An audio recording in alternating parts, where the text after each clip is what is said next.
जनपद बाराबंकी के तहसील फतेहपुर में महादेव तालाब के पास में प्रतियोगिता कोचिंग के संस्थापक रामकुमार वर्मा तारांकन, नगर प्रचारक RSS एवं अमरेंद्र कुमार वर्मा कोचिंग के संरक्षक और सर्वेंद्र जी, सुधीर गुप्ता, रोहित शुक्ल, रीचा निगम, संध्या तिवारी, अनामिका मुहासबिर इत्यादि लोगों द्वारा कोचिंग सेंटर में नव वर्ष के शुभ अवसर पर दिनांक 4 जनवरी 23 को कोचिंग के संस्थापक रामकुमार वर्मा जी और सभी छात्र एवं छात्राओं के द्वारा मां सरस्वती जी को माल्यार्पण कर पुष्प अर्पित करते हुए और कोचिंग की कुछ छात्र एवं छात्राओं के द्वारा सरस्वती मां का गुणगान करते हुए और कोचिंग के सभी अध्यापकों ने नववर्ष एवं मां सरस्वती जी के बारे कुछ जानकारियां देते हुए और बच्चों को आगे बढ़ने का आशीर्वाद देते हुए और बच्चों को कम पैसों में लाइब्रेरी एवं और भी सुविधाओं की गई व्यवस्थाओं को लेकर कार्यक्रम को बड़े ही धूमधाम से मनाते हुए कार्यक्रम को संपन्न किया गया। ध्यान दीजिए, जो चैत्र महीना आता है उसमें जो नवरात्र के टाइम पर जो प्रतिपदा होती है उसको हमारा जो नववर्ष होता है, हमारे जो सनातन धर्म का नववर्ष तब से चालू होता है ना। और देखिए अपने भारतवर्ष के कार्यक्रमों में भी बैंक कब चालू करती है अपना नया वर्ष?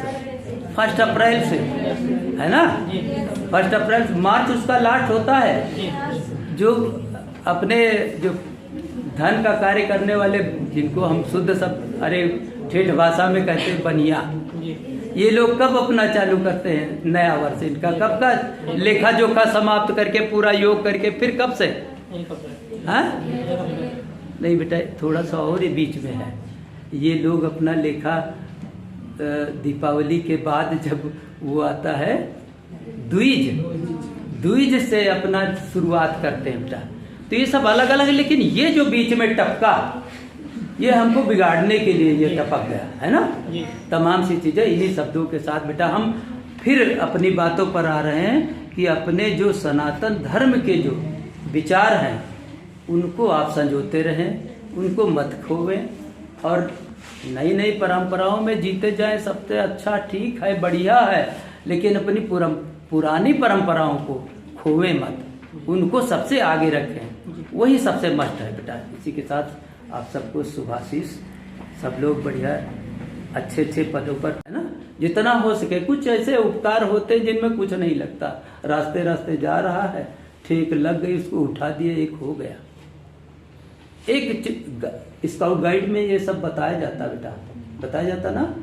दिन भर में एक गांठ 3 गांठें बना ली जाती है। एक उपकार किया, एक गांठ खोल दी, फिर उपकार किया, फिर ये सब ये क्रम, ये सब जितने भी आपको सुअवसर मिलते हैं विद्यालय में, कुछ कुछ समय, चाहे वो संगोष्ठी हो और चाहे किसी प्रकार का कार्यक्रम, उनमें सबसे कुछ न कुछ तो लाभ मिलता है। सब शिक्षाप्रद ही होते हैं, तो उनका लाभ लेते हुए सब लोग अपने पुराने मिजाजों को, पुराने जो गुरुजन जो या माँ बाप दादी दादा जो करते थे, उन परंपराओं को हम न छोड़ करके नई नई जो पाश्चात्य सभ्यता की परंपराएं हैं उनमें न घुसे।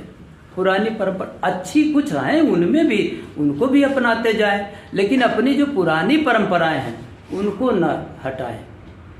जन्मदिन है, मनाते हैं, आप यज्ञ कीजिए। लड्डू हमारे यहाँ सबसे श्रेष्ठ, मिठाइयों में 56 भोग, तरह तरह के अपने पसंद के मीठा होते हैं, सब कुछ होता है, एक से एक मीठा होते हैं। कहाँ कहाँ के मीठा मशहूर है, कौन कौन मशहूर है वो अलग बात है। खुद हम लोगों के बराबर बैठे नीचे आसन पर, और तो ऐसे ऐसे गुरुओं की, वो आज चित्रकूट में जो पहला द्वार है, 4 द्वार हैं, वहाँ सुना, कोई लोग गए होंगे तो देखा होगा, वहाँ 4 द्वार हैं। प्रथम द्वार के वो पीठाधीश हैं, वो मठाधीश हैं। ऐसे से संतों का हमें सानिध्य प्राप्त हुआ। तो वो यही सिखाया करते थे बेटा, पुरानी सब परंपराएं अपनी सब विलुप्त होती जा रही। कारण हम सब लोग अपने माँ बाप का सम्मान बेटा कायदे से नहीं करते, उनकी बातों का थोड़ा सा हम अवहेलना कर जाते हैं। बड़ी दिक्कत होती है। हम अपने विद्यालय में जहाँ जा रहे, देखिए हम बताते रहे, उसका फिर से हम रिपीट कर रहे हैं। अगर इच्छा हो, अच्छा लगे तो उसको अपनाने की कोशिश करिएगा। मैं जोर नहीं दे रहा हूँ, मेरी उम्र ज़्यादा है, हम पुराने मिजाज वाले हो गए अब, और तुम लोग अब नए मिजाज वाले हो, लेकिन इसका थोड़ा सा चिंतन करना कि नया मिजाज ठीक है कि ये जो पुराना मिजाज है। देखिए, सबसे पहले जब हम जागे, अपने कर्मकांड के बारे में थोड़ा सा बता रहे हैं, जो बिल्कुल नॉर्मल है, कुछ कठिन नहीं है, लेकिन जो अपने पुराने लोगों ने, जो श्रेष्ठ व्यक्तियों ने इसका चयन किया, सोचा विचारा, करते रहे, उसको थोड़ा सा अगर अपनाएं, कुछ कठिन नहीं बेटा। जागे तो प्रभु का मनन करें, बिस्तर पर लेटे लेटे मनन कर ले। और जब हम बिस्तर, थोड़ा सा एक चीज़ और ध्यान दीजिएगा, एकदम से हड़बड़ा करके उठना नहीं चाहिए। कभी कभी ये हार्ट वाली दिक्कतें होती, जब हम सो जाते, उसका वो आप सब लोग पढ़े लिखे हैं, काफ़ी जानकारी है, ज़्यादा न चिंतन करें, नहीं तो बड़ी दूर तक हम पहुंच जाएंगे। तो जागे, प्रभु का मनन। और जब बिस्तर छोड़ने चले जब हम, तो सबसे पहले धरती माँ को देखिए, धरती माँ पर हम कितना कितना क्या क्या कर डालते है ना, और वो हमको सहन करते हुए, धारण करती माँ जैसी, माँ इसीलिए कही गई है ना। सब कुछ करते हैं, गंदा भी करते हैं और कष्ट भी, बोरिंग कर देते हैं। बताइए, एक इंजेक्शन इतनी बड़ी सुई लगा देते, हुआ, सब करते हैं, और उसको 100 फीट, 100 फीट, 200, 250, 300 फीट, अब उसको वो सब सहन कर रही है। तो धरती माँ है, उसको हम प्रणाम करें, अगर हो सके तखत चाहे जितना ऊंचा हो हम उसको छू सकते हैं, स्पर्श करें, माँ का चरणों का स्पर्श कर रहे हैं, ये ध्यान करते हुए फिर अपने जो घर का, हर घर में एक स्थान पूजनीय जरूर होता, देवी देवता के लिए, जिस घर के कुल देवता हैं उसका एक स्थान होता, वहाँ जा कर के थोड़ा सा उनको प्रणाम कर लीजिए। ये क्रिया सोच जाने के पहले ही हो रही, बिस्तर से उठ करके हो रही है, ध्यान है ना। वहाँ जाएं, पवित्र अपवित्र की बात नहीं हो रही यहाँ पर, हम पवित्र हैं, मन हमारा पवित्र है। अभी बात आई थी, मन अगर आपका पवित्र है, कुटिलता किसी प्रकार की नहीं है, तो हम पवित्र हैं, ये मान करके चलिए।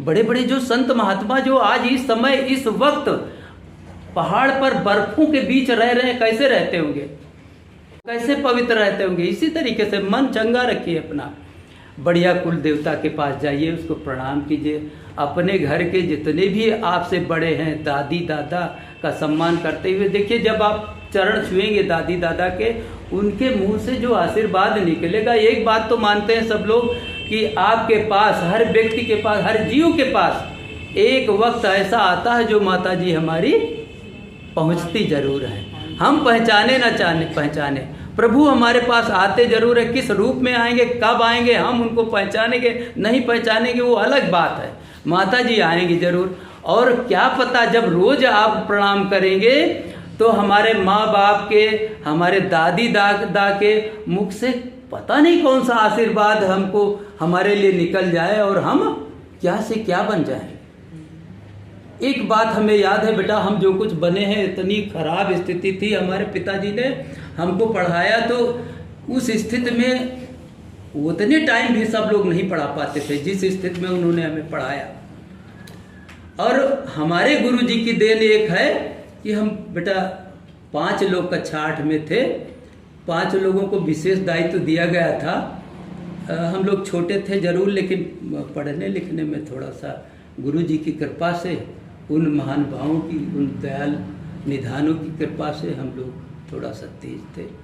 तो हम लोगों को जिम्मेदारी दी गई थी, बच्चों को इतने इतने कि तुमको संभालना, इतने 5 लोगों को। हम लोग अलर्ट रहते थे रात को बेटा। तब की बात हम कह रहे हैं जब अपने मिट्टी तेल से जला करके, गैस वो पेट्रोमैक्स जला करके हम लोगों को इसी मिडिल स्कूल में पढ़ाते थे। गुरु देशराज सिंह जी थे और विपतराम जी, सब लोग, कई लोग अध्यापक थे, वो पढ़ाते थे। एक दिन हम रिश्तेदारी में गए थे अपने बहन के यहाँ, रात को जागे हुए थे, वहाँ नहीं सोने को मिला। दूसरे दिन हम जब काफ़ी सवाल गुरुजी ने बोला और हमने लिखा और ऊँघा गए भैया। और हम काफ़ी 5 लोग वो फटाफट पहले लेकर के, ओढ़ लगी रहती थी कौन पहले दिखाएगा। उस दिन हम आराम से कलम पकड़े हुए बैठे बैठे सो रहे थे। गुरुजी पीछे, पहले तो देखे ये 4 लोग आ गए, वो 5वां नहीं आया, अभी उसमें कौन पहले जाएगा, लेकिन अब वो नहीं पहुँचे। तो पीछे से आए, खड़ाऊ पहने हुए थे, पीछे से मारा लात, तो हम एक कलाबद्दी खा गए मुँह के ऊपर। तो हम हतोत्साहित तो मैं नहीं कर रहे हैं, ये जो पुरानी परंपराएं हैं उनको हम ताक पर रखते हुए नई नई पाश्चात्य सभ्यता की परंपराओं को अपनाते हुए ये जो कार्य जो केक वाला है, ये बेटा थोड़ा सा इसको मनन कीजिए थोड़ी देर के लिए। केक बना और केक को हमने क्या किया, काटा, माने बिगाड़ा।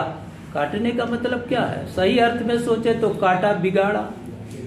दीपक जलाया जाता है, दीपक मोमबत्ती वही तो चीज है। दीपक को जलाया फिर उसको क्या किया, कितना गलत। हमारे भारतीय परंपरा में सोचे दीपक जलाया जाता है, जितनी देर उसके अंदर वो होता है मटेरियल वो जलता है। हम कोशिश यही करते कि न बुझे।